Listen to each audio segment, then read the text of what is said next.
Vous le savez, un livre révèle la relation qui unissait François Mitterrand, alors âgé de 71 ans, à la jeune Claire, 19 ans.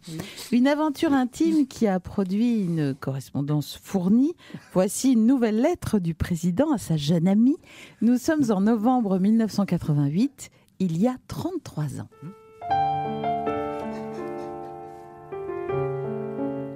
Ma Claire, mon clair de lune, ma clarinette. J'espère que tu profites bien de ce pont pour réviser ton droit. Je joins à ce courrier ta prochaine dissertation, rédigée par Robert Badinter. Il ne peut rien me refuser. Ne te fais pas de mouron. Tu vas réussir tes premiers partiels. C'est ce que m'a confié mon astrologue, Elisabeth Tessier, qui lit dans mes boules. Elle est confiante. Tu auras tes UV. Et si ce n'est pas le cas, on s'arrangera, j'ai l'habitude. Hier, j'ai présidé la cérémonie du 11 novembre avec le gros chancelier Mahmoud Kohl. Il est gentil, mais il est collant. Toujours à me tripoter, celui-là. Tu te rends compte?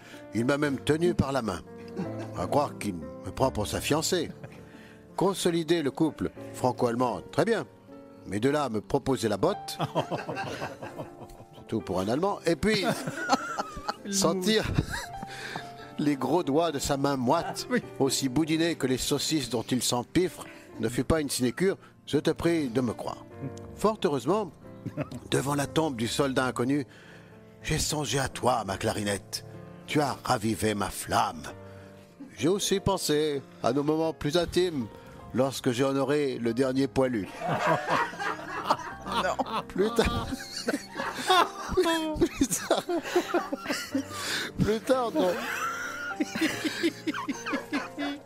Plus tard dans le secret que j'affectionne tant, je suis allé fleurir l'ultime demeure du maréchal Pétain, qui fut, ne l'oublions pas, un grand soldat, comme me l'a rappelé mon ami René Bousquet l'autre jour. Tandis que nous prenions un verre tous les deux. Rassure-toi, j'ai suivi l'ordonnance du bon docteur Gubler. Pas d'alcool. De toute façon, René ne boit que de l'eau de Vichy depuis 1940. Tout à l'heure, je suis allé ramasser des feuilles avec ma fille cachée pour son herbier. Il faut que je te la présente. Vous allez très bien vous entendre. Elle est taquine, ma Mazarine. Pendant notre promenade, elle a envoyé des marrons d'Inde sur la tête de son babysitter, Michel Charras. Les hommes du commandant Proutot sont sortis des buissons. Ils ont cru à un attentat, les imbéciles. Nous avons ri comme des bossus. Sinon, mon Premier ministre Michel Rocard m'ennuie de plus en plus avec ses réformes. Elles sont comme lui, sinistres. Et ce n'est pas les deux, Pierre Jox et Bérégovoy, qui amènent du fun, comme tu dis, à ce gouvernement si peu chébrant. Du coup, j'ai fait inscrire à l'ordre du jour de chaque conseil des ministres l'écoute de la cassette du groupe Tenue de soirée que tu m'as envoyé. J'ai aussi demandé à Jack Lang de leur apprendre la chorégraphie de cette chanson qui caracole en tête du Top 50 et que tu aimes tant. Nuit de folie. Voir Jean Popren en costume bleu ciel s'agiter aux côtés de Paul Quiles en costume rose, c'est hilarant. D'ailleurs, c'est sur ces vers, mon petit clou, que je te laisse. Et tu chantes ce refrain qui te plaît. Et tu tapes.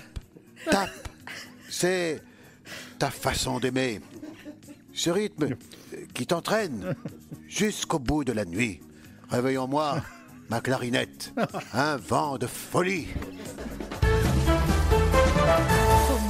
Chaque matin, Découvrez l'œil de Philippe Cavrivière.